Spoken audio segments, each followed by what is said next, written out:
maybe you could just introduce yourself, tell us who you are. Nicholas Brown. I work with Compass in Atlanta, Georgia. I was a founding member when Compass moved to the city of Atlanta. Been in residential real estate for, this will be my 14th year at this point. How did you get into real estate?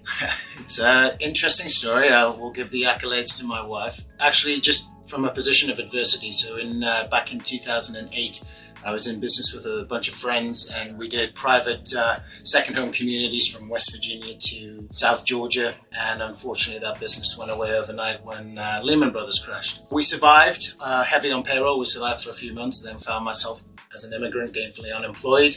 My wife was working 2 jobs. My father was paying my mortgage. Not a great place to be.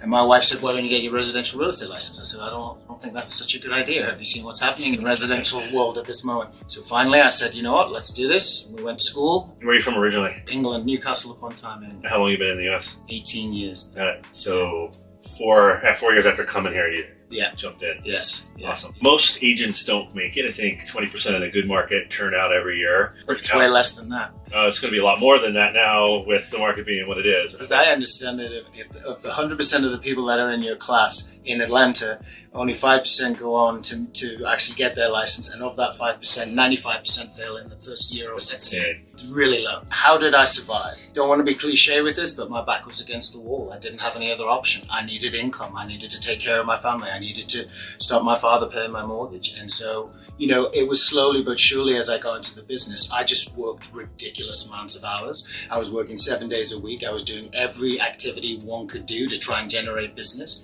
and just kept at it. And some of my earliest successes weren't big enough from a transactional volume perspective to take me off Social Security, so don't tell anyone. And so I literally went to the brokerage and said, I need the $330 a week still. And then eventually I built up enough of a nest egg until I could wean myself off of that and actually go at it full time. So how do you go from that to specifically doing well in the luxury market? When I look at your listings, current and previous, they're all over $1 million. You have a couple that are multi-million, which here in Atlanta is, I think a $4 million property in Atlanta is like a $20 million property in New York. Yeah, closed already this year, a 4.2 and a 3.7 we've just closed. I quickly learned after year 2 or 3 that you might be dancing on the edge of grey and my reputation might be getting slightly frayed. So by year 4, I was looking to exit. And when I was looking to exit, I think the biggest component, I was doing very large amounts of transactions, but a lower price point. So I very strategically opted to interview with some of the specific, at that point, the local luxury brokerages such as Beecham, Sotheby's, Dorsey Olson, and I ended up being at Beecham. So, and that was very deliberate and very intentional to move my price point up. And you mentioned your international background. Did you source clients from abroad, specialize in that? I'd love to say that we do, but 0.01% of all of our transactions are international buyers as far as coming directly from another country. We have a lot of transplants here. Do you think your fancy accent helps? Oh yeah, everyone thinks I'm really smart. Absolutely, yeah. Way smarter than I am. When I got my glasses, we were joking about reading glasses that you mandatory when you hit your 40s. I said my PIQ went off the charts, which is my perceived IQ. My IQ stayed the same. Thankfully, I'm honest and forthright, but it goes well with the accent. Yeah. My co-founder, Trulia, was also British, and he was also smart and went to Oxford. His father taught at Oxford, but even without it, he sounds smart. Yep. Although the biggest joke was we both joked about the stupid ways we broke our noses. Mine was I dove off of a log and hit myself in with my knee. And he walked into a light pole in London looking at a girl, not looking at the pole. Not that smart. You mentioned you just closed a $4.5 million deal on a $3.7 million. Who in Atlanta is buying those houses? It's very interesting. You would be astonished at the people that will get in my car and being very young in age and what they can afford. And I'm like, your budget is $1.5 million? Like, how is that possible? We've got a lot of generational wealth. We've got a lot of self-made. What I like about this city is a lot of the people that I associate with, a lot of people that I'm friends with, they've made themselves. Huge entrepreneurial spirit here. Is it a misconception to think that there is a secret celebrity, maybe not so open secret celebrity society here? Is that a big part of your clientele? It's not. And to be, this might sting for me a little later. Higher maintenance individual. I'm really about relationship. If I can't have a relationship with you directly, I've got to deal with your manager. It becomes very problematic. So I have obviously handled a lot of athletes and musicians over the years. It's not my favorite piece of business, I'll be honest with you, because the expectations are out of whack. They're not always available. Scheduling is extremely difficult. And then you have the other party's influence and the whole entourage influence. And so it depends, right? Like, I know Mariah Carey bought a house here about a year ago. I heard that was a very smooth, very simple transaction, but they're not normally. It sounds super glamorous, but it isn't as glamorous as one would hope. I never thought of all of those dynamics. That's super interesting. Yeah.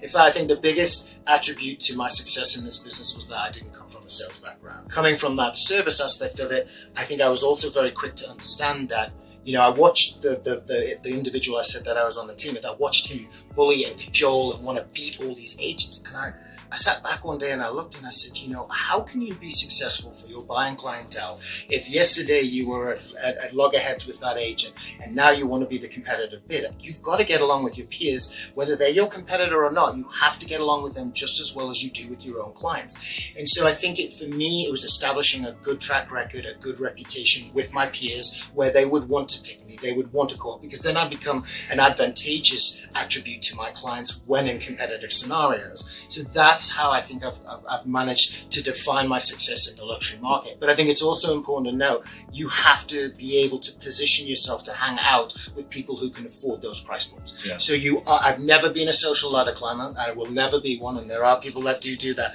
But I am akin at being able to dine with a pauper or dine with a king. So I can go ahead and hang out in those environments. Maybe it's not what I'm doing on a social, but I can do that with high net worth individuals and put myself as a professional in that environment, and they want to work with me. Great advice on getting to know your colleagues, but how did you get your foot in the door on your first luxury client, for example? Probably on my hands and knees, begging, give me an opportunity. I mean, literally, I'll tell you a very interesting story. There was a gentleman, and he had been referred to me by a lender. He had a very expensive house on Woodhaven, and it was at that point, I think it was 3.8 million, which was better part of 9 or 10 years ago, so very top end of market for us. And I was walking through the house with him, and the whole time my jaw was on the floor of this house. This house was spectacular, right in the heart of Tuxedo Park.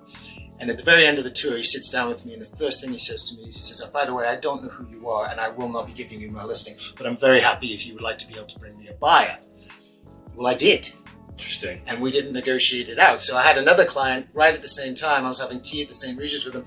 And she says to me, "I'm looking for perfection, but this is my budget." So I called her. I said, "I found perfection. It's not at your budget. You should come and look at this house." We go look at the house. She says, "Yes, I want it, but how much is it?" And then she says, "Okay, I'm going to bring my husband." We failed to negotiate it out. He did go on to give that listing to another luxury agent. Unbeknownst to me, he put a clause in that listing agreement that if we came back within 90 days, he would pay me full ride on that deal. And I did. And so to this day, though, I would give him his dues. He did look at me and he goes, "Who would have thought it? Nicholas brought the buyer." And I think that obviously changed. And that was a big shift as far as my business was concerned. It's a chicken and egg game. Once you get the ball rolling, then you get the credibility to do the next one. You tell me I can't do something and I'm going to go at it hard. What would you tell any agent, maybe somebody on your team who aspires to get into the higher end of the market?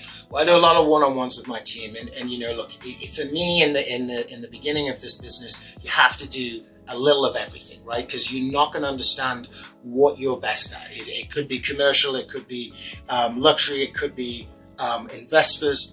There's a plethora of things. I think for me in the beginning, it's how much volume of transaction can you do, because that leads you to more and more relationships, more and more referrals, which then creates opportunity to grow into a more luxury environment if you have a focus on it. I think you have to focus every single year on moving your price point. You have to be cognizant of what is your average sales price. If it was 400 last year, it better be 500 the next year. Got to keep moving that. In terms of, the tactical things that you do and you have your team do, right? If someone's a junior agent and doesn't have a high-end client, how do you encourage them to... We have very comprehensive systems, so we have very comprehensive standards. We have brand standards, even though we have Cuppa's brand standards, we have our team brand standards. They are adhered to that. In order to receive a lead on our team, you have to be able to qualify to do what we have as an acceptable buyer presentation, seller consultation. You have to have those tools. So we're very, very big on fundamentals as far as practicing and training, and we do that on a weekly basis. The better you are, the stronger you are, the higher the price point of the lead that you will generate.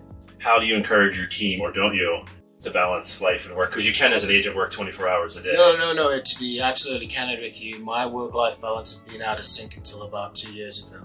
I immediately went and started speaking with someone, and just simply getting it out of me was a huge help and a huge mental shift for me. At that point, I recognized that if I need to speak to someone, I needed to be observant of this with my team. So I've been very open and very vocal with all of them.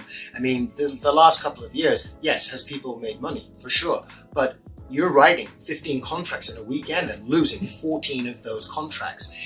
So I've been very clear about coming to me, sitting down, let's talk, don't bottle it in. I mean, I've had too many people lose their lives because they haven't spoken to someone. And so I've become extraordinarily vocal about that. Yeah, I think it's very, very important. So we do talk about that. We had one of our team members recently share with the entire group, which I was, well, as emotional as it was, the fact that he felt comfortable enough in the room to share that he had a sibling that committed suicide. And so we've recently gone around and we do things like tell us your greatest moment and your weakest moment.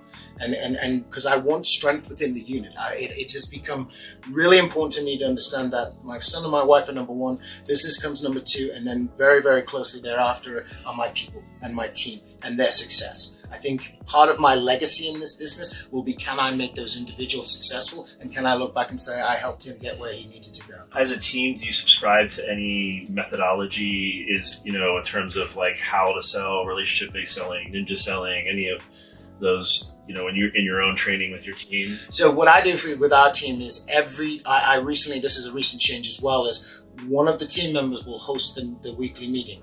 And they are responsible to drive the entire rhetoric for that meeting and what they want it to be. Is it about positivity? Is it about training? Is it about relationship selling? They drive it, and I love it because I get diversity from across the board, and I don't know what's coming from one week to the next. I don't consult with them. I've given them autonomy. I think they love it because they get the level of responsibility. They then go, and every week, everyone is required to come to that meeting with a piece of valuable information to share with your team members. And if you don't come to the meeting. So it's sort of like a self-taught unit, if you will. That's it. But it's a recent phenomenon. I feel like, how many times does someone want to sit in a room and listen to me talk over and over and over? I have great things to share. I have a lot of knowledge, a lot of information, but I think I can learn more from them, and I can provide advice, guidance, and input based on the information that they want to correlate to. Do you, when you bring someone onto your team, do you only look for experience, or will you take someone who hasn't done real estate? So we recently started a program where I was allowing some of the more senior agents to take on a junior agent underneath them, train them,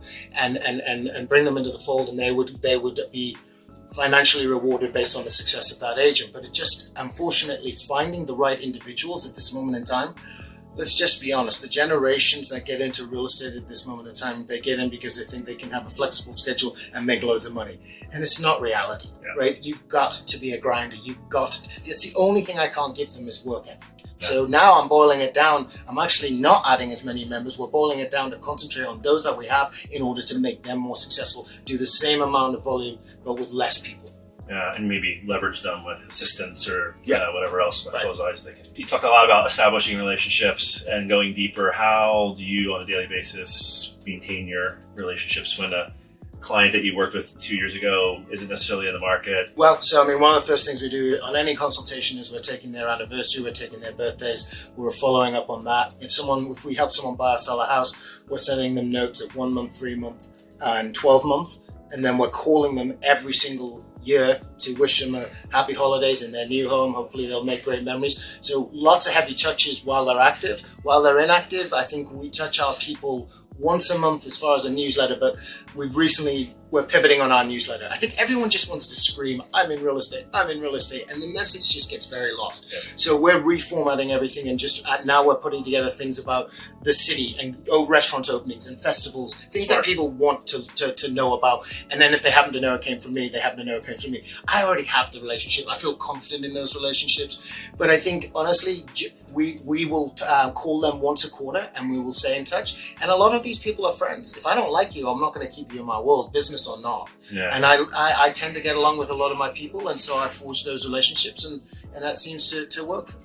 Are the clients you work with sensitive to the current, financial? Oh yeah, I mean some Market. some of them, yeah. Yeah. I mean even if you're an all cash buyer in the high end right now, you're sensitive to what's happening in the market. Your 401k's down, your stock portfolio's down, your crypto's probably at zero. I mean, yeah, you're going to be paying attention to what those fluctuations are. Is it less about the interest rate, more about their, I think it's uncertainty. It's just uncertainty right now. I mean, we've gone through this just tremendous shift, and look, the Fed are doing their job. They want to do this, and they are tampering the markets, whether it be the stock market, whether it be the housing market, in order to bring inflation down. And so that makes everyone super cautious. But I think you got a lot of dry powder on the line, and you got a lot of people ready to move. The reality is our pricing's not coming down because there's no inventory. So no matter what they're doing, we're just flatlining at this point. We've got less buyers, but we've got no inventory. Yeah.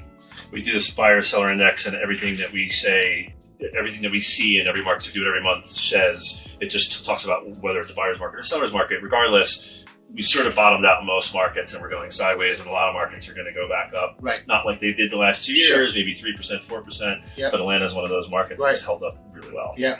Yeah, well, but we didn't blow up like some of the other markets around the country. I mean, we did very well, but we didn't go to the edge like some of the others. I think Atlanta got all that migration 15 years ago that a lot of markets got. Yeah, and so you were already sort of For sure. that recipient. Well, this has been amazing. Great conversation. Thank you, Nick. Really appreciate your time. Thank you. Appreciate you coming out.